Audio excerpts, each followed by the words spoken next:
Welcome everybody. My name is Nola Lee Kelsey, and this is part 3 of my video series of pet sitting for nomads. There may also be some helpful information here for people who are going to focus not on pet sitting, but on offering pet check-ins. And there's definitely going to be some good information near the end of this video for those who may be starting out as dog walkers.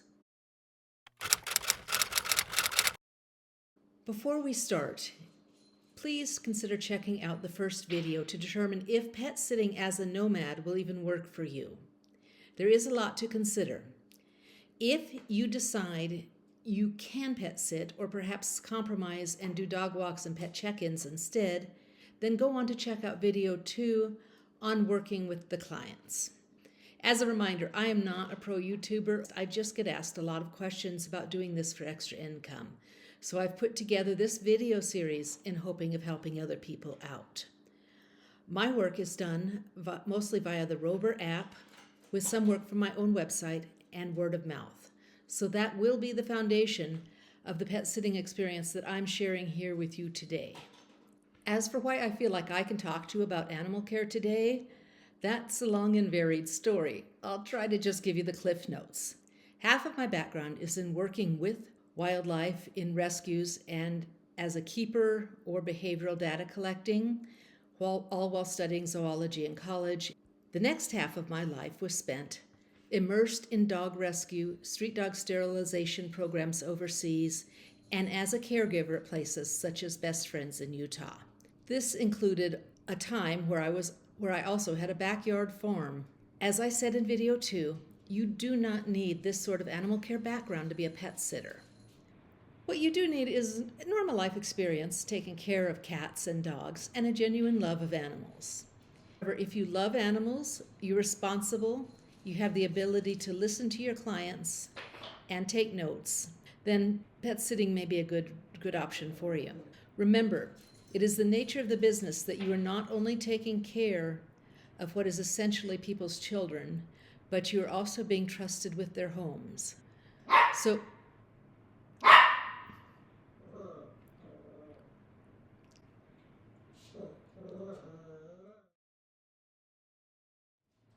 So, done right, getting paid to work as a pet sitter can be a whole lot more fun and relaxing than most jobs. It's true. You can choose what animals you will work with, whether it's in person or through your own website or on Rover. On Rover itself, when you're setting up your profile in the app, you can make selections of what animals you are willing to sit for. Now note, Rover only offers sitting with cats and dogs. However, you can choose yes or no on sitting with puppies.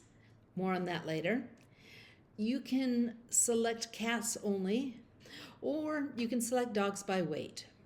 Pets under 15 pounds, 16 to 40 pounds, larger, and you can accept or decline the giant dogs over 100 pounds. Of course, all of these categories are especially important if you are considering working full-time as a dog walker instead. Rover charges clients a base price for the first pet and an additional amount per animal. You set these rates yourself when setting up your Rover profile.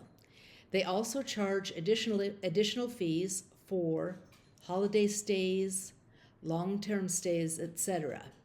If you arrive at a meet and greet to find there are undeclared animals in the home, you have to decide if it's a battle worth fighting. If they have declared 2 dogs and there are 6 active dogs, draw a line. You deserve to get paid for your work. If there are 6 older dogs, but they are not medically needy, just lazy dogs, you can insist that they declare them on Rover, then credit them back a discount because they're not going to be a lot more work than 2 active dogs. In that way, they are covered by the Rover program, yet your client appreciates the discount. In most cases, if they try to sneak animals past the fee, it is a cat or an exotic. An example of an exotic would be your turtles, tortoises, hamsters, birds. Most of these involve little time, but possibly a fair bit of just-in-case knowledge. There's going to be more on that later as well. With cats, a client may say, Well, they have an automatic feeder and a litter robot. So you don't need to do anything. I fell for this the very first time my pet sat. There were 3 extra cats. Turns out the cats still needed love and attention. I still needed to be wary of them sneaking in and out whenever the client's 2 massive Great Danes went through the doors. The auto feeders ran out of food, something that I would not have caught if I had ignored the cattery room as the client advised I could. You're darn right she should have paid me. Resist the temptation to be overly accommodating. I get the desire to want to help someone out who has pets and still would like to enjoy travel. We are nomads. We are passionate about travel. However, you deserve to get paid. So you're now on site with the animals you chose to care for. What next? The night before you arrive, review your notes from the meet and greet. If you have any questions, drop the client a text then. If they are flying overseas, you may not be able to reach them for answers for the first 24 hours after you arrive. Between the time of the meet and greet and actual sit, you may have lived in 5 other homes and gone to 3 more meetups.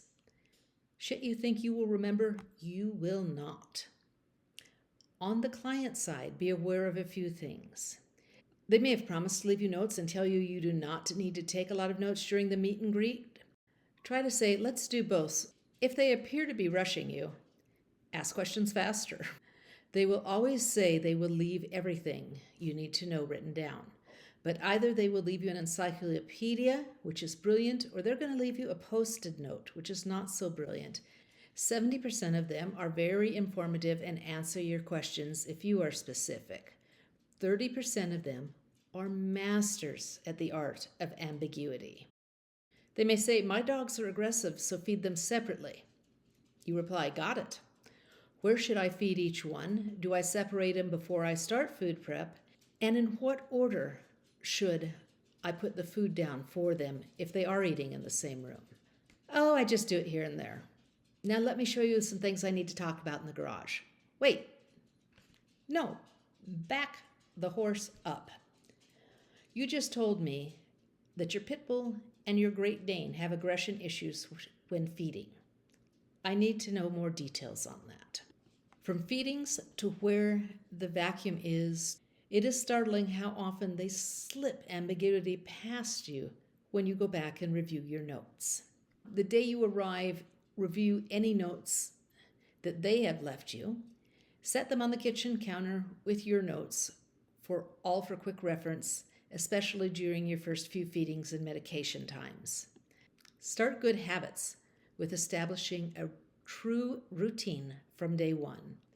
It can be easy if you're caring for 1 adult cat. If you have 3 cats, 2 dogs, one's a puppy, and an iguana on the side, you may start feeling like you'll never remember it all when you actually sit down to do the work, or stand up to do the work in our case. But if you establish a routine from day one, you will get it down. I've done this for years. Soon their care will become second nature to you, giving you time to do other things besides reading through your notes over and over. As for specific animal groups themselves, let's quickly touch on the ones you will very rarely be asked to care for, and then after that we will move on to what matters for most pet care sitters, and that is the cats and the dogs. You will rarely be asked to take care of herpetofauna, reptiles and amphibians. Clients may have a small side animal they mention after the traditional pets are covered when you're doing the meet and greet. Often this is something such as a red-eared slider turtle or an iguana. Usually if there is a snake involved, people do get the phobias are out there and will ask you even prior to the meet and greet if it's something that you are willing to care for. You decide if you want to take the job, and if so, what you want to charge for the extra animals if the request comes through the Rover app. Do be aware that exotics and any other animal not listed will not be covered by any of the Rover programs. It's something you will be claiming extra responsibility for. When common pets store herps, tortoises, turtles, bearded dragons, and iggies are healthy and in good condition, and the vivarium cage or terrarium are clean, and the owner will only be gone for a few days, there will not be a lot of physical work involved in taking care of these animals. That said, if a client is going to be away for a longer period of time, with each passing day, you need to be double sure to monitor things like the temperature, supplements, placement of the heat lamp on the cage, humidity levels, skin condition, water levels, over and under feeding, cleanliness, and so on. These factors really matter. The needs for being aware of and monitoring all of these aspects are outside the scope of this video. Just be aware that while they may look absolutely benign, if you don't have a base of knowledge of things to keep an eye on, long-term care of many herpetological species is more complex than you would expect. My only advice, ask a lot of questions, at least get some basic knowledge about the feeding temperature, this humidity, and supplements. Yeah, they may have a great setup, but what happens if the heat lamp blows the moment the client leaves? Is there a backup? If so, where? A note about iguanas. Yeah, they look cool, but they are not there for your Instagram feed. None of the pets you care for are. Iguanas in particular may seem to rarely move, but they can move quick, they can choose to deliver a good bite, and they can react differently between men and women, between different people's body chemistry. It's just not a good idea to really handle them. As a bonus, when they escape, iguanas go up. They don't come back down. Do not leave a cage door open, and do not take them out for your amusement or for selfies. Okay, birds. In the last 10 months, I have been asked to care for birds only one time. Your birds are going to be your finches and your parrot species as a general rule. Again, in this case, the client tried not to pay me since Rover did not ask about exotics. They had 3 birds. Handle this as you will. Exotic birds for short-term sits usually only involve a once daily feeding, twice daily water changes, and supplements.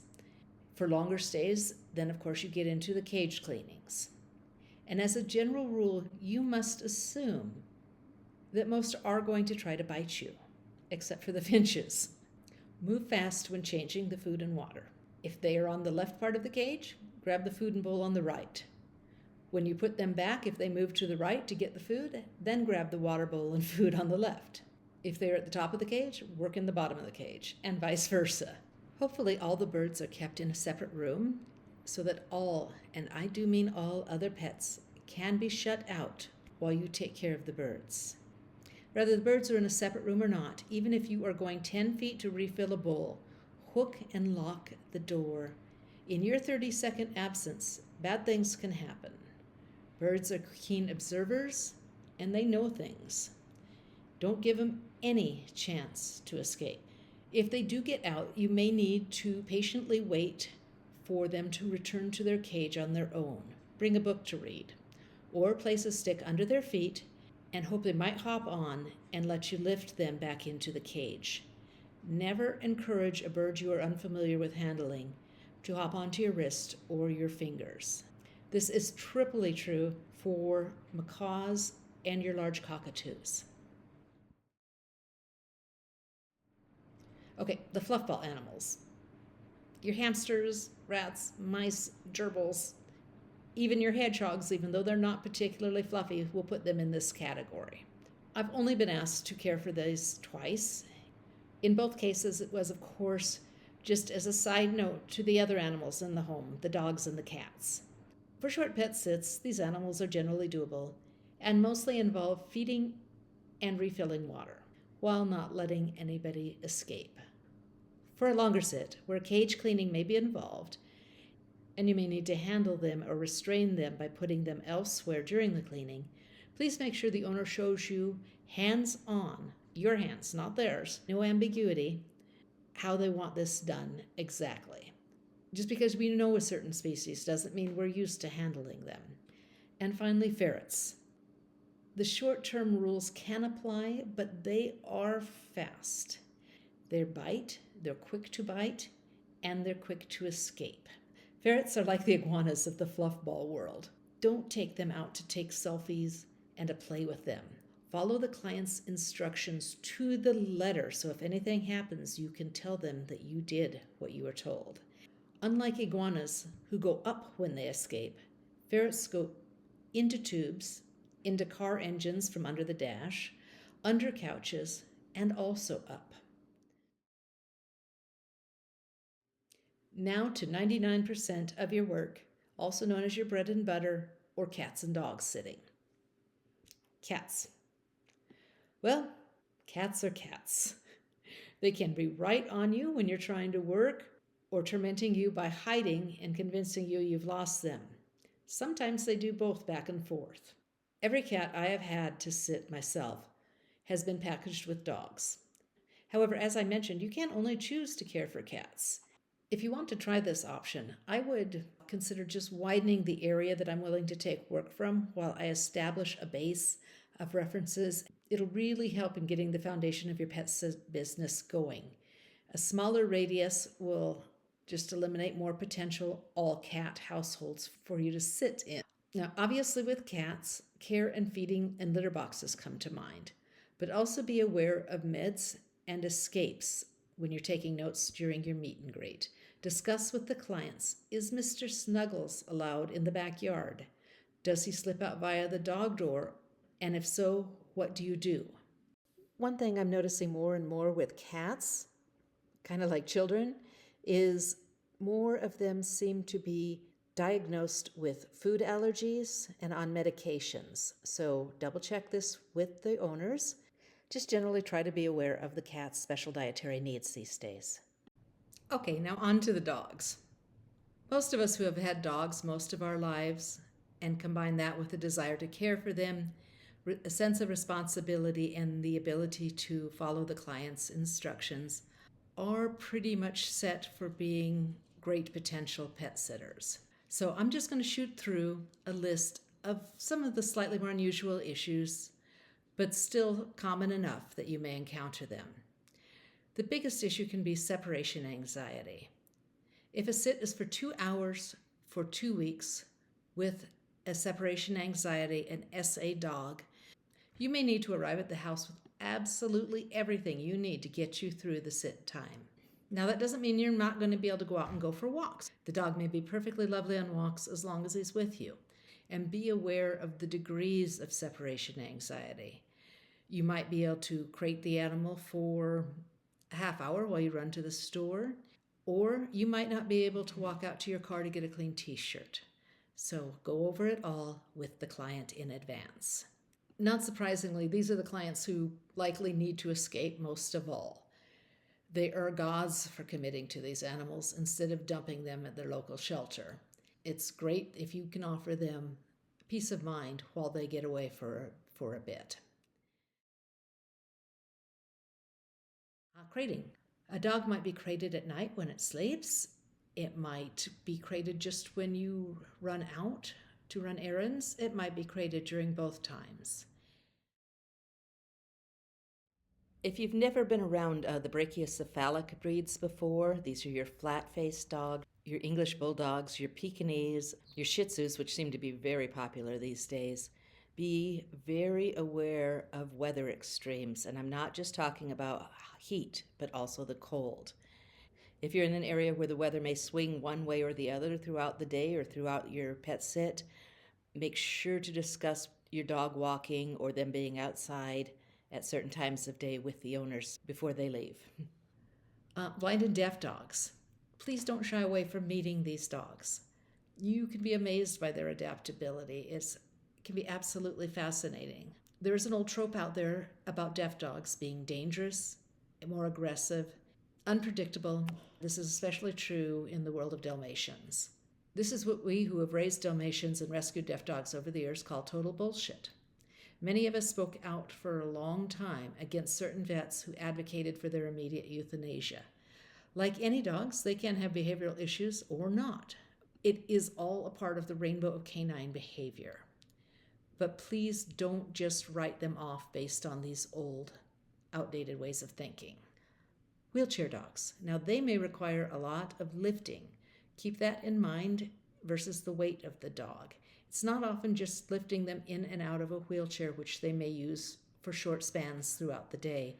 It may be lifting them over door thresholds, up and down front steps. And also be aware that if a dog is using a wheelchair due to a spinal injury, incontinence can be an issue.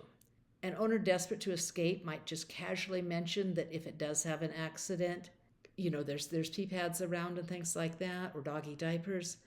But if you come through the door and there's a pile of each right there and they're trying to tell you it's not a big deal, it almost always is. It may not be an issue for you, but just be aware that there could be a steady flow of things to deal with. Senior dogs. Now, I love working with the old dogs. They can be the best, friendliest, and most chilled, down-to-earth dogs there are.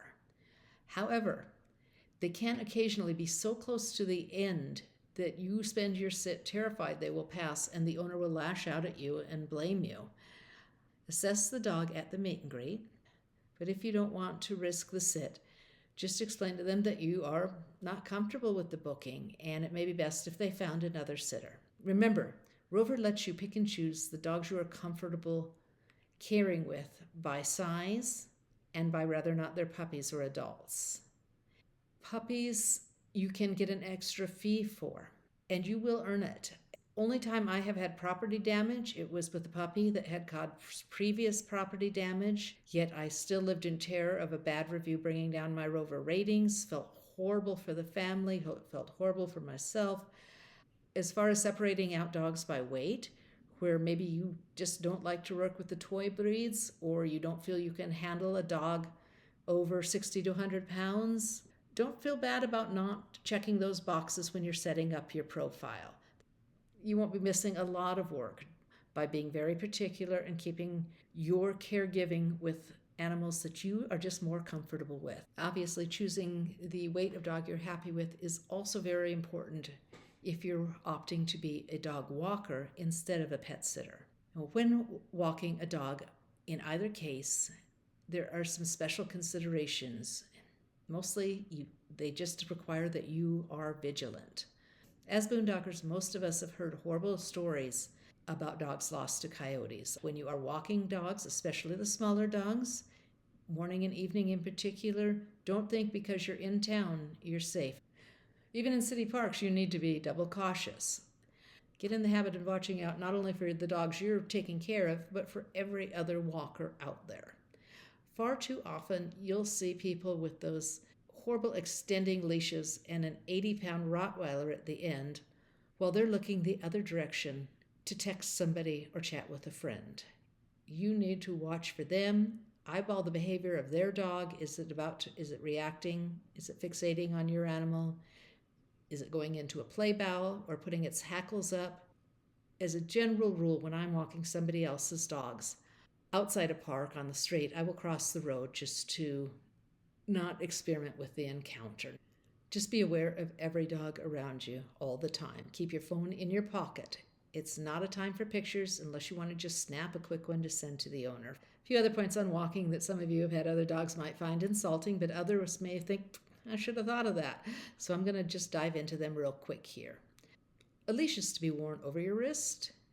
It is not to be held with your fingertips. There's a loop on it for a reason. When animal rescue volunteers that I have warned repeatedly come back from a walk again with a leash on their fingertips, I immediately moved them to poop scoop duty. I have no regrets. They are one squirrel away from losing that dog. Whereas if the loop of a leash is around your wrist, it's going to take a lot more for that dog to get away from you. Now, you may have caught my little shot about those extending leashes previously, and I know a lot of you love them. My reasons for not loving them is that they are hard to grip. You cannot wrap them around your wrists. A bonus with this is that dogs get to actually build up speed as the leash extends, ensuring they can yank it out of their hands. They can jam at the worst possible times and usually do jam at the worst possible times. When walking two dogs or more, they tangle around each other much more easily, making it harder to reel them in when you hear a vehicle coming or another dog approaches. As a general rule, if a client has extendo leashes for dogs over 20 pounds, I ask if they mind if I use my own traditional leash. I explain that I'm just more comfortable with them and I want to put their pet's safety first. If a dog's under 20 pounds, I'll usually just go ahead and tolerate the extendo leashes. But again, if you're not used to them, keep in mind that a simple blowing leaf in the road can cause a dog to chase after it. And if you don't hear a car coming from behind you, that dog is essentially running into traffic despite being leashed. I think you get the point. Truly, dog walking is a joy. It's one of the great parts of this work. Just don't be lulled into a false sense of security. One trick when walking two dogs, you can get leashes that hook to both of them and swivel to avoid tangling. These things are pretty cool. If you do not have one or want to buy one, carry a carabiner and clip the two handles on the two dog leashes together. That way, if one gets away, they are still attached to you via the other leash. If somehow you do manage to drop both leashes, both dogs have to have had a prearranged coordinated plan to run off in the same direction. Generally, they don't have this. The internet is just full of stories of professional dog walkers and pet sitters who have lost people's dogs. It's never happened to me personally, but the stories are heartbreaking, and you don't want to be one of those caregivers. That's why I put so much emphasis on something that seems as simple and benign as dog walking. One final trick is if a dog is just joyfully playing chase with you once they've gotten away, the chasing can be a fool's game. Get in their path, or at least in their path of vision, lay down flat on the ground. Don't laugh. It has worked 4 out of 5 times for me. And this is including dogs that have been being chased by teams of professional trainers and caregivers for 45 minutes or longer. They want to either come to you to play or come to you to help. It doesn't matter. Lay still. Slip your hand up under the collar at that point, or grab hold of them if they don't have a collar. Or if you have a leash with you, especially one of those nice sturdy round ones, you can form a lasso, lay down with that across your chest. Once the dog comes to you, even if they slipped their collar, you have the potential to just take hold of the dog temporarily and slip it up over their neck. Now, if you do work 2 jobs, as I do, be aware that every sit is different. Some sits are infinitely calm and tranquil. Others may require constant attention. There's some dogs and specific breeds in particular that I swear have OCD. I won't breed shame anybody, Yorkies. But as a self-publisher, most of my deadlines can be pushed. I can always stop and take dogs for a walk. It's very flexible. However, if you do something like customer service or teach online where you have to block off several hours of your time, I'd say doing things like an 8-hour shift are likely not going to be an option for you. 4 hours may work with some dogs. You'll have to kind of screen them very carefully during the meet and greet. But when you do weed out those inappropriate sits, the dog's attitude may change completely when you're alone with them. Ultimately, they will need to be your first priority. You may have to stop working, stop teaching, or whatever it is you do, and go take care of the animals that you have committed to being in charge of. Pet sitting can be a great way to make money, and the pets are almost always a joy. Just expect the unexpected. And with that, I'm going to go ahead and wrap up this 3rd video in the Pet Sitting for Nomads series. I do have at least one follow-up video planned, and that is to answer your questions that are posted under the videos, along with anything I may have forgotten to touch base on in the first place. So go ahead and leave your questions below. I will look through them. Please also make a point of liking this video and sharing it with those in the Nomad community. I'm making these videos just to be helpful.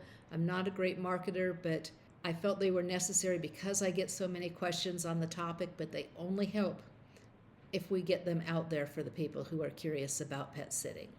Anyway, that's it, everybody. Thank you so much, and have a great day. Bye-bye.